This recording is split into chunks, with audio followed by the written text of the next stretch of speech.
ಓಂ ಶಾಂತಿ. ತಾರೀಕು 6/3/2025 ಪ್ರಾತಃ ಮುರಳಿ. ಮಧುರ ಮಕ್ಕಳೇ, ಹೇಗೆ ನೀವು ಆತ್ಮಗಳಿಗೆ ಈ ಶರೀರರೂಪಿ ಸಿಂಹಾಸನವು ಸಿಕ್ಕಿದೆ, ಹಾಗೆಯೇ ತಂದೆಯೂ ಸಹ ಈ ದಾದಾರವರ ಸಿಂಹಾಸನದಲ್ಲಿ ವಿರಾಜಮಾನವಾಗಿದ್ದಾರೆ. ಅವರಿಗೆ ತಮ್ಮ ಸಿಂಹಾಸನವಿಲ್ಲ. ಪ್ರಶ್ನೆ: ಯಾವ ಮಕ್ಕಳಿಗೆ ಈಶ್ವರಿಯ ಸಂತಾನರೆಂಬ ಸ್ಮೃತಿ ಇರುವುದೋ ಅವರ ಚಿಹ್ನೆಗಳೇನು? ಉತ್ತರ: ಅವರ ಸತ್ಯ ಪ್ರೀತಿ ಒಬ್ಬ ತಂದೆಯೊಂದಿಗಿರುವುದು. ಈಶ್ವರಿಯ ಸಂತಾನರು ಎಂದು ಹೊಡೆದಾಡುವುದು, ಜಗಳವಾಡುವುದಿಲ್ಲ. ಅವರಿಗೆ ಎಂದೂ ಕುದೃಷ್ಟಿ ಇರುವುದಿಲ್ಲ. ಯಾವಾಗ ಬ್ರಹ್ಮ ಕುಮಾರ ಕುಮಾರಿ ಅರ್ಥಾತ್ ಸಹೋದರ ಸಹೋದರಿಯರಾದರೆಂದರೆ ಕೆಟ್ಟ ದೃಷ್ಟಿಯು ಬರಲು ಸಾಧ್ಯವಿಲ್ಲ.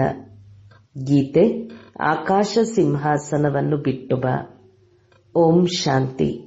ಈಗ ಮಕ್ಕಳು ತಿಳಿದುಕೊಂಡಿದ್ದೀರಿ, ತಂದೆಯು ಆಕಾಶ ಸಿಂಹಾಸನವನ್ನು ಬಿಟ್ಟು ಈಗ ದಾದಾರವರ ತನುವನ್ನು ತನ್ನ ಸಿಂಹಾಸನವನ್ನಾಗಿ ಮಾಡಿಕೊಂಡಿದ್ದಾರೆ. ಅದನ್ನು ಬಿಟ್ಟು ಇಲ್ಲಿ ಬಂದು ಕುಳಿತಿದ್ದಾರೆ. ಈ ಆಕಾಶ ತತ್ವವು ಜೀವಾತ್ಮರ ಸಿಂಹಾಸನವಾಗಿದೆ. ಹೇಗೆ ಈ ಮಹಾತತ್ವವು ಆತ್ಮಗಳ ಸಿಂಹಾಸನವಾಗಿದೆ? ಎಲ್ಲಿ ನೀವಾತ್ಮಗಳು ಶರೀರರಹಿತವಾಗಿರುತ್ತೀರಿ, ಹೇಗೆ ಆಕಾಶದಲ್ಲಿ ನಕ್ಷತ್ರಗಳಿವೆಯಲ್ಲವೇ, ಹಾಗೆಯೇ ನೀವಾತ್ಮಗಳು ಸಹ ಬಹಳ ಚಿಕ್ಕ ಚಿಕ್ಕ ರೂಪದಲ್ಲಿ ಪರಮಧಾಮದಲ್ಲಿರುತ್ತೀರಿ. ಆತ್ಮವನ್ನು ದಿವ್ಯ ದೃಷ್ಟಿಯ ಹೊರತು ನೋಡಲು ಸಾಧ್ಯವಿಲ್ಲ. ನೀವಾತ್ಮಗಳಿಗೆ ಈಗ ಜ್ಞಾನವಿದೆ. ಹೇಗೆ ನಕ್ಷತ್ರವು ಅತಿ ಸೂಕ್ಷ್ಮವಾಗಿದೆಯೋ ಹಾಗೆಯೇ ಆತ್ಮಗಳು ಸಹ ಬಿಂದು ರೂಪವಾಗಿದ್ದೀರಿ. ಈಗ ತಂದೆಯು ಸಿಂಹಾಸನವನ್ನಂತೂ ಬಿಟ್ಟು ಬಿಟ್ಟಿದ್ದಾರೆ. ತಂದೆಯು ತಿಳಿಸುತ್ತಾರೆ, ನೀವಾತ್ಮಗಳು ಸಹ ಸಿಂಹಾಸನವನ್ನು ಬಿಟ್ಟು ಇಲ್ಲಿ ಈ ಶರೀರವನ್ನು ತಮ್ಮ ಸಿಂಹಾಸನವನ್ನಾಗಿ ಮಾಡಿಕೊಳ್ಳುತ್ತೀರಿ. ನನಗೂ ಅವಶ್ಯವಾಗಿ ಶರೀರವು ಬೇಕಲ್ಲವೇ? ಇದನ್ನು ಪತಿತ ಪ್ರಪಂಚವೆಂದು ಕರೆಯುತ್ತಾರೆ. ದೂರ ದೇಶದ ನಿವಾಸಿಯೇ ಎಂದು ಗೀತೆಯಲ್ಲಿದೆ. ಎಲ್ಲಿ ನೀವಾತ್ಮಗಳಿರುತ್ತೀರೋ ಅದು ನೀವಾತ್ಮಗಳು ಮತ್ತು ತಂದೆಯ ದೇಶವಾಗಿದೆ. ಮತ್ತೆ ನೀವು ಸ್ವರ್ಗದಲ್ಲಿ ಹೋಗುತ್ತೀರಿ. ಯಾವುದರ ಸ್ಥಾಪನೆಯನ್ನು ತಂದೆಯು ಈಗ ಮಾಡಿಸುತ್ತಾರೆ. ತಂದೆಯು ಆ ಸ್ವರ್ಗದಲ್ಲಿ ಬರುವುದಿಲ್ಲ. ತಾನು ವಾಣಿಯಿಂದ ದೂರ ವಾನಪ್ರಸ್ಥದಲ್ಲಿ ಹೋಗಿ ಇರುತ್ತಾರೆ. ಸ್ವರ್ಗದಲ್ಲಿ ಅವರ ಅವಶ್ಯಕತೆ ಇಲ್ಲ. ಅವರು ದುಃಖ ಸುಖದಿಂದ ಭಿನ್ನವಾಗಿದ್ದಾರಲ್ಲವೇ? ನೀವು ಸುಖದಲ್ಲಿ ಬರುತ್ತೀರಿ, ಆದ್ದರಿಂದ ದುಃಖದಲ್ಲಿಯೂ ಬರುತ್ತೀರಿ. ಈಗ ನೀವು ತಿಳಿದುಕೊಂಡಿದ್ದೀರಿ, ನಾವು ಬ್ರಹ್ಮ ಕುಮಾರ ಕುಮಾರಿಯರು ಸಹೋದರ ಸಹೋದರಿಯರಾಗಿದ್ದೀವಿ ಅಂದಾಗ ಪರಸ್ಪರ ಕೆಟ್ಟ ದೃಷ್ಟಿಯ ವಿಚಾರವೂ ಬರಬಾರದು. ಇಲ್ಲಂತೂ ನೀವು ತಂದೆಯ ಸಮ್ಮುಖದಲ್ಲಿ ಕುಳಿತಿದ್ದೀರಿ.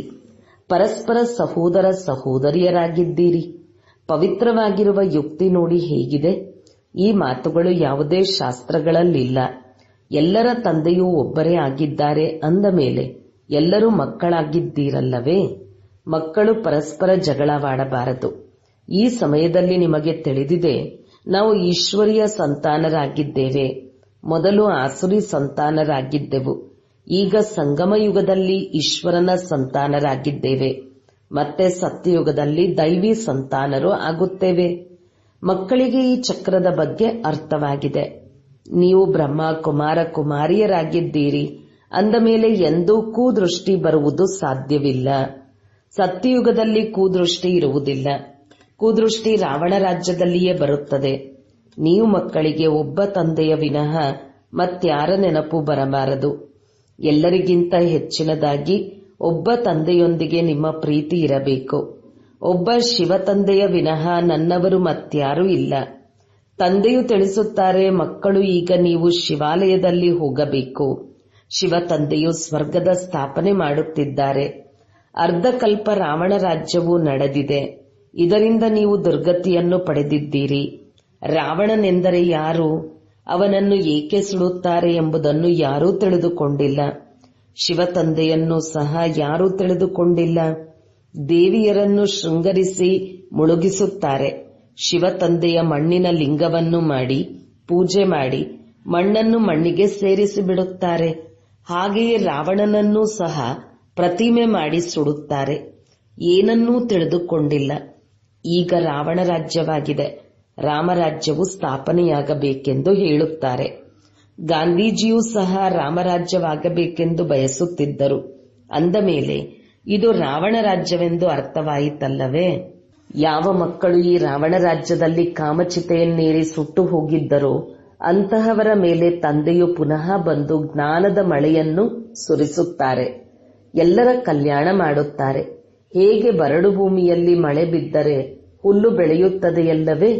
ನಿಮ್ಮ ಮೇಲೂ ಸಹ ಜ್ಞಾನದ ಮಳೆ ಇಲ್ಲದಿರುವ ಕಾರಣ ಎಷ್ಟೊಂದು ಕಂಗಾಲರಾಗಿ ಬಿಟ್ಟಿದ್ದೀರಿ. ಈಗ ಮತ್ತೆ ಜ್ಞಾನದ ಮಳೆಯಾಗುತ್ತದೆ. ಇದರಿಂದ ನೀವು ವಿಶ್ವದ ಮಾಲೀಕರಾಗಿ ಬಿಡುತ್ತೀರಿ. ಬಲೆ ನೀವು ಮಕ್ಕಳು ಗೃಹಸ್ಥ ವ್ಯವಹಾರದಲ್ಲಿರುತ್ತೀರಿ, ಆದರೆ ಒಳಗೆ ಬಹಳ ಖುಷಿ ಇರಬೇಕು. ಯಾರಾದರೂ ಬಡವರ ಮಕ್ಕಳು ಓದುತ್ತಾರೆಂದರೆ ವಕೀಲ ಮೊದಲಾದವರಾಗುತ್ತಾರೆ. ಅವರು ಸಹ ದೊಡ್ಡ ದೊಡ್ಡವರ ಜೊತೆ ಕುಳಿತುಕೊಳ್ಳುತ್ತಾರೆ, ತಿನ್ನುತ್ತಾರೆ, ಕುಡಿಯುತ್ತಾರೆ. ಅಂದರೆ ಎಷ್ಟು ಯೋಗ್ಯರಾಗುತ್ತಾರೆ. ಬಿಲಿನಿಯರು ಮಾತು ಸಹ ಶಾಸ್ತ್ರಗಳಲ್ಲಿದೆಯಲ್ಲವೇ? ನೀವು ಮಕ್ಕಳು ತಿಳಿದುಕೊಂಡಿದ್ದೀರಿ, ಯಾರು ಎಲ್ಲರಿಗಿಂತ ಹೆಚ್ಚಿನ ಭಕ್ತಿ ಮಾಡಿದ್ದಾರೆಯೋ ಅವರೇ ಎಲ್ಲರಿಗಿಂತ ಹೆಚ್ಚಿನ ಜ್ಞಾನವನ್ನು ತಿಳಿದುಕೊಂಡಿದ್ದಾರೆ. ಎಲ್ಲರಿಗಿಂತ ಹೆಚ್ಚಿನದಾಗಿ ಆರಂಭದಿಂದ ಹಿಡಿದು ನಾವೇ ಭಕ್ತಿ ಮಾಡಿದ್ದೇವೆ. ತಂದೆಯು ನಮಗೆ ಪುನಃ ಸ್ವರ್ಗದಲ್ಲಿ ಮೊಟ್ಟ ಮೊದಲಿಗೆ ಕಳುಹಿಸಿಕೊಡುತ್ತಾರೆ. ಇದು ಜ್ಞಾನಯುಕ್ತವಾದ ಯಥಾರ್ಥವಾದ ಮಾತಾಗಿದೆ. ಅವಶ್ಯಕವಾಗಿ ನಾವೇ ಪೂಜ್ಯರಾಗಿದ್ದೆವು, ಮತ್ತೆ ನಾವೇ ಪೂಜಾರಿಯಾಗುತ್ತೇವೆ. ಕೆಳಗಿಳಿಯುತ್ತಾ ಹೋಗುತ್ತೇವೆ. ಮಕ್ಕಳಿಗೆ ಜ್ಞಾನವೆಲ್ಲವನ್ನೂ ತಿಳಿಸಲಾಗುತ್ತದೆ. ಈ ಸಮಯದಲ್ಲಿ ಇಡೀ ಪ್ರಪಂಚ ನಾಸ್ತಿಕವಾಗಿದೆ. ತಂದೆಯನ್ನು ತಿಳಿದುಕೊಂಡಿಲ್ಲ, ನಮಗೆ ಗೊತ್ತಿಲ್ಲವೆಂದು ಹೇಳಿಬಿಡುತ್ತಾರೆ. ಮುಂದೆ ಹೋದಂತೆ ಈ ಸನ್ಯಾಸಿ ಮೊದಲಾದವರೆಲ್ಲರೂ ಬಂದು ಅವಶ್ಯಕವಾಗಿ ಆಸ್ತಿಕರಾಗುತ್ತಾರೆ. ಯಾರಾದರೂ ಒಬ್ಬ ಸನ್ಯಾಸಿಯು ಬಂದು ಬಿಟ್ಟರೂ ಸಹ ಅವರ ಮೇಲೆ ಎಲ್ಲರೂ ವಿಶ್ವಾಸವನ್ನಿಡುವುದಿಲ್ಲ. ಇವರಿಗೆ ಬ್ರಹ್ಮಕುಮಾರ ಕುಮಾರಿಯರ ಜಾದು ಹಿಡಿದಿದೆ ಎಂದು ಹೇಳುತ್ತಾರೆ. ಅವರ ಶಿಷ್ಯರನ್ನು ಸಿಂಹಾಸನದ ಮೇಲೆ ಕುಳ್ಳರಿಸಿ ಇವರನ್ನು ತೆಗೆದು ಬಿಡುತ್ತಾರೆ. ಇಂತಹ ಅನೇಕ ಸನ್ಯಾಸಿಗಳೆಲ್ಲರೂ ಬಂದಿದ್ದಾರೆ, ಮತ್ತೆ ಮಾಯವಾಗಿ ಬಿಡುತ್ತಾರೆ. ಇದು ಬಹಳ ವಿಚಿತ್ರವಾದ ನಾಟಕವಾಗಿದೆ. ಈಗ ನೀವು ಮಕ್ಕಳು ಆದಿಯಿಂದ ಹಿಡಿದು ಅಂತ್ಯದವರೆಗೂ ಎಲ್ಲರನ್ನೂ ತಿಳಿದುಕೊಂಡಿದ್ದೀರಿ. ನಿಮ್ಮಲ್ಲಿಯೂ ನಂಬರ್ವಾರ್ ಪುರುಷಾರ್ಥದ ಅನುಸಾರ ಧಾರಣೆ ಮಾಡುತ್ತಾರೆ. ತಂದೆಯ ಬಳಿ ಇಡೀ ಜ್ಞಾನವಿದೆ, ಇದು ನಿಮ್ಮ ಬಳಿಯೂ ಇರಬೇಕು. ದಿನ ಪ್ರತಿದಿನ ಎಷ್ಟೊಂದು ಸೇವಾ ಕೇಂದ್ರಗಳನ್ನು ತೆರೆಯುತ್ತಿರುತ್ತಾರೆ. ಮಕ್ಕಳಿಗೆ ಬಹಳ ದಯಾಹೃದಯಗಳಾಗಬೇಕು. ತಂದೆಯು ತಿಳಿಸುತ್ತಾರೆ, ತಮ್ಮ ಮೇಲೂ ದಯಾಹೃದಯಗಳಾಗಬೇಕಾಗಿದೆ. ನಿರ್ದಯಿಗಳಾಗಬೇಡಿ, ತಮ್ಮ ಮೇಲೆ ದಯೆ ತೋರಿಸಿಕೊಳ್ಳಬೇಕು. ಅದು ಹೇಗೆ? ಅದನ್ನೂ ಸಹ ತಂದೆಯು ತಿಳಿಸುತ್ತಿದ್ದಾರೆ. ತಂದೆಯನ್ನು ನೆನಪು ಮಾಡಿ ಪತೀತರಿಂದ ಪಾವನರಾಗಬೇಕು. ಪಾವನರಾದ ಮೇಲೆ ಮತ್ತೆಂದು ಪತೀತರಾಗುವ ಪುರುಷಾರ್ಥ ಮಾಡಬಾರದು. ದೃಷ್ಟಿಯು ಶುದ್ಧವಾಗಿರಬೇಕು. ನಾವು ಬ್ರಾಹ್ಮಣರು ಈಶ್ವರನ ಸಂತಾನರಾಗಿದ್ದೇವೆ. ಈಶ್ವರನು ನಮ್ಮನ್ನು ದತ್ತು ಮಾಡಿಕೊಂಡಿದ್ದಾರಲ್ಲವೇ? ಅಂದ ಮೇಲೆ ಈಗ ಮನುಷ್ಯರಿಂದ ದೇವತೆಗಳಾಗಬೇಕಾಗಿದೆ. ಮೊದಲು ಈ ಸೂಕ್ಷ್ಮವತನವಾಸಿ ಫರಿಷ್ಠೆಗಳಾಗುತ್ತೀರಿ. ಈಗ ನೀವು ಫರಿಷ್ಠೆಗಳಾಗುತ್ತಿದ್ದೀರಿ. ಸೂಕ್ಷ್ಮವತನದ ರಹಸ್ಯವನ್ನು ಮಕ್ಕಳಿಗೆ ತಿಳಿಸಿದ್ದೇವೆ. ಇದು ಶಬ್ದದ ಪ್ರಪಂಚವಾಗಿದೆ. ಸೂಕ್ಷ್ಮವತನದಲ್ಲಿ ಸನ್ನೆಯ ಭಾಷೆ ಇರುತ್ತದೆ. ಮೂಲವತನದಲ್ಲಿ ಸಂಪೂರ್ಣ ಶಾಂತಿ ಇರುತ್ತದೆ. ಸೂಕ್ಷ್ಮವತನವು ಫರಿಷ್ಠೆಗಳ ಪ್ರಪಂಚವಾಗಿದೆ. ಹೇಗೆ ಭೂತಕ್ಕೆ ಛಾಯೆಯ ಶರೀರವಿರುತ್ತದೆಯಲ್ಲವೇ? ಆತ್ಮಕ್ಕೆ ಶರೀರವು ಸಿಗದಿದ್ದಾಗ ಅಲೆದಾಡುತ್ತಿರುತ್ತದೆ. ಅದಕ್ಕೆ ಪ್ರೇತಾತ್ಮನೆಂದು ಹೇಳಲಾಗುತ್ತದೆ. ಅದನ್ನು ಈ ಕಣ್ಣುಗಳಿಂದ ನೋಡಬಹುದಾಗಿದೆ. ಆದರೆ ಇವರು ಸೂಕ್ಷ್ಮವತನವಾಸಿ ಫರಿಷ್ಠೆಗಳಾಗಿದ್ದಾರೆ. ಇವೆಲ್ಲವೂ ಬಹಳ ತಿಳಿದುಕೊಳ್ಳುವ ಮಾತುಗಳಾಗಿವೆ. ನಿಮಗೆ ಮೂಲವತನ, ಸೂಕ್ಷ್ಮವತನ, ಸ್ಥೂಲವತನದ ಜ್ಞಾನವಿದೆ. ನಡೆಯುತ್ತಾ ತಿರುಗಾಡುತ್ತಾ ಬುದ್ಧಿಯಲ್ಲಿ ಈ ಜ್ಞಾನ ಇರಬೇಕು. ನಾವು ಮೂಲತಃ ಮೂಲವತನದ ನಿವಾಸಿಗಳಾಗಿದ್ದೇವೆ. ಈಗ ನಾವು ಸೂಕ್ಷ್ಮವತನದ ಮೂಲಕ ಮೂಲವತನಕ್ಕೆ ಹೋಗುತ್ತೇವೆ. ತಂದೆಯು ಸೂಕ್ಷ್ಮವತನವನ್ನು ಈ ಸಮಯದಲ್ಲಿಯೇ ರಚಿಸುತ್ತಾರೆ. ಮೊದಲು ಸೂಕ್ಷ್ಮ, ನಂತರ ಸ್ಥೂಲ ಇರಬೇಕು. ಈಗ ಇದು ಸಂಗಮ ಯುಗವಾಗಿದೆ. ಇದಕ್ಕೆ ಈಶ್ವರನ ಯುಗವೆಂದು ಹೇಳುತ್ತಾರೆ. ಸತ್ಯಯುಗಕ್ಕೆ ದೈವಿ ಯುಗವೆಂದು ಹೇಳಲಾಗುತ್ತದೆ. ಈಗ ನೀವು ಮಕ್ಕಳಿಗೆ ಬಹಳ ಖುಷಿ ಇರಬೇಕು. ಒಂದು ವೇಳೆ ದೃಷ್ಟಿಯು ಕೆಡುತ್ತದೆ ಎಂದರೆ ಶ್ರೇಷ್ಠ ಪದವಿಯನ್ನು ಪಡೆಯಲು ಸಾಧ್ಯವಿಲ್ಲ. ನೀವೀಗ ಬ್ರಾಹ್ಮಣಿಯರಾಗಿದ್ದೀರಲ್ಲವೇ? ಮತ್ತೆ ಮನೆಗೆ ಹೋದಾಗ ಇದನ್ನು ಮರೆತು ಬಿಡಬಾರದು. ಆದರೆ ನೀವು ಸಂಘದೋಷದಲ್ಲಿ ಬಂದು ಮರೆತು ಹೋಗುತ್ತೀರಿ. ನೀವು ಹಂಸಗಳು ಈಶ್ವರನ ಸಂತಾನರಾಗಿದ್ದೀರಿ. ನಿಮಗೆ ಯಾರಲ್ಲಿಯೂ ಆಂತರಿಕ ಸೆಳೆತ ಇರಬಾರದು. ಒಂದು ವೇಳೆ ಸೆಳೆತ ಇದ್ದರೆ ಅಂಥವರಿಗೆ ಮೋಹದ ಕೋತಿ ಎಂದು ಹೇಳಲಾಗುತ್ತದೆ. ನಿಮ್ಮ ಕರ್ತವ್ಯವೇ ಎಲ್ಲರನ್ನೂ ಪಾವನ ಮಾಡುವುದಾಗಿದೆ.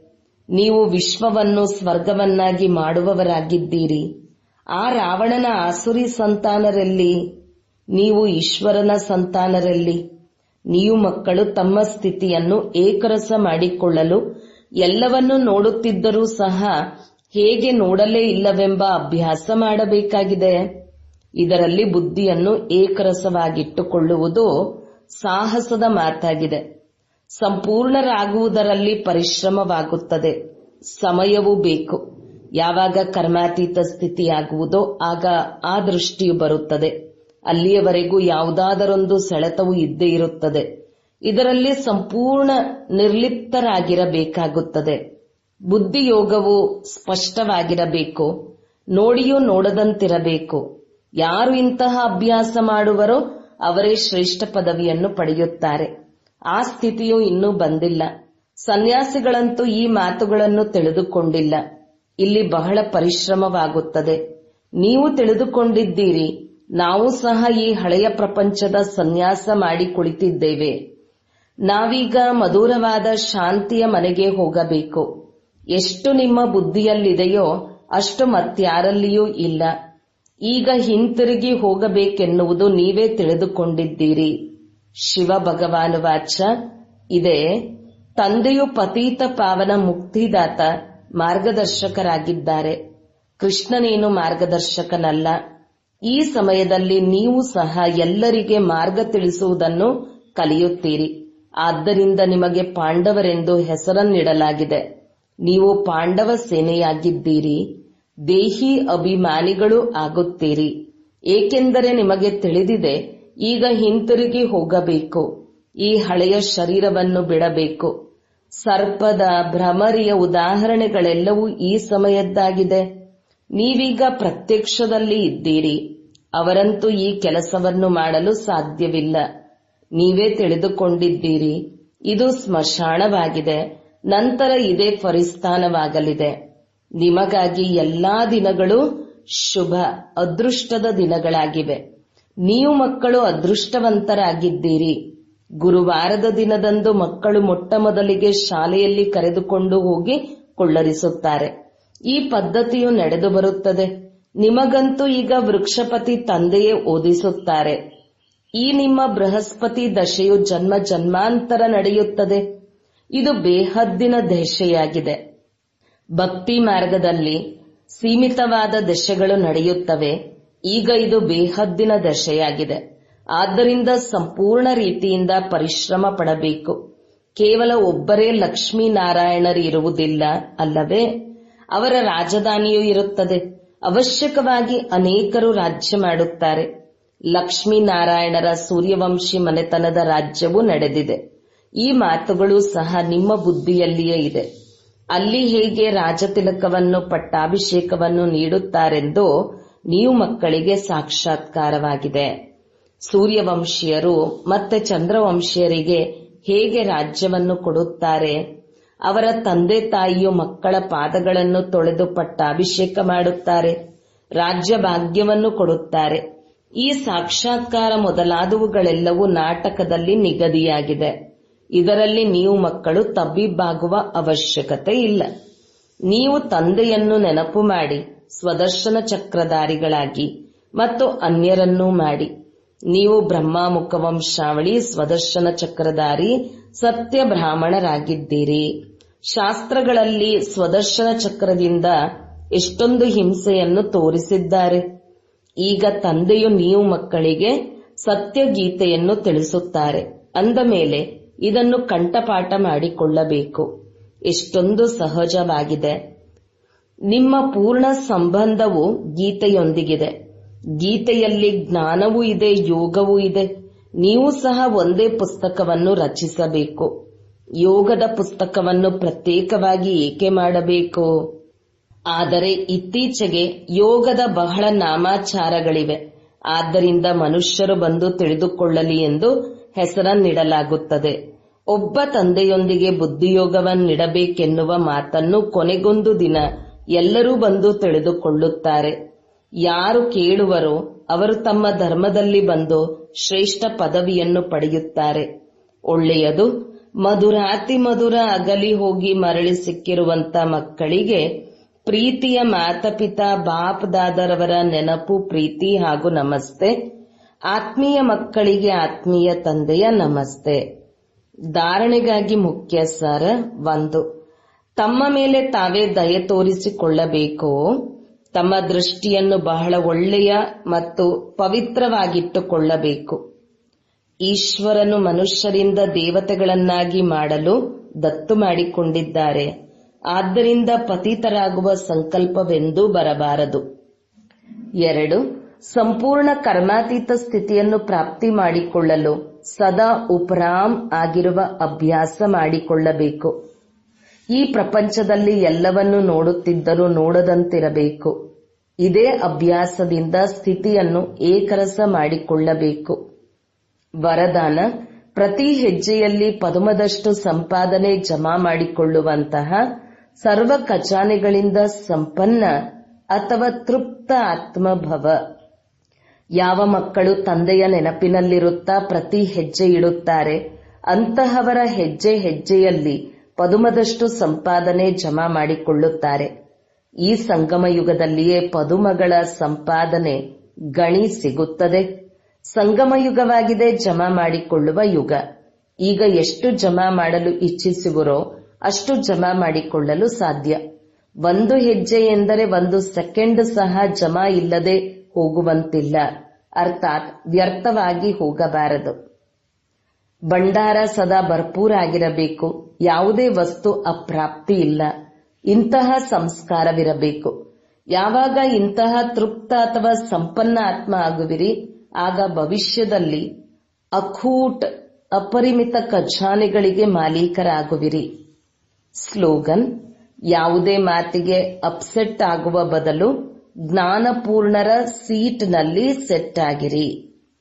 ಮಾತೇಶ್ವರಿಜಿಯವರ ಅಮೂಲ್ಯ ಮಹಾವಾಕ್ಯ: ಅರ್ಧಕಲ್ಪ ಜ್ಞಾನ ಬ್ರಹ್ಮನ ಹಗಲು ಮತ್ತು ಅರ್ಧಕಲ್ಪ ಭಕ್ತಿ ಮಾರ್ಗ ಬ್ರಹ್ಮನ ರಾತ್ರಿಯಾಗಿದೆ. ಅರ್ಧಕಲ್ಪ ಆಗಿದೆ ಬ್ರಹ್ಮನ ಹಗಲು, ಅರ್ಧಕಲ್ಪ ಆಗಿದೆ ಬ್ರಹ್ಮನ ರಾತ್ರಿ.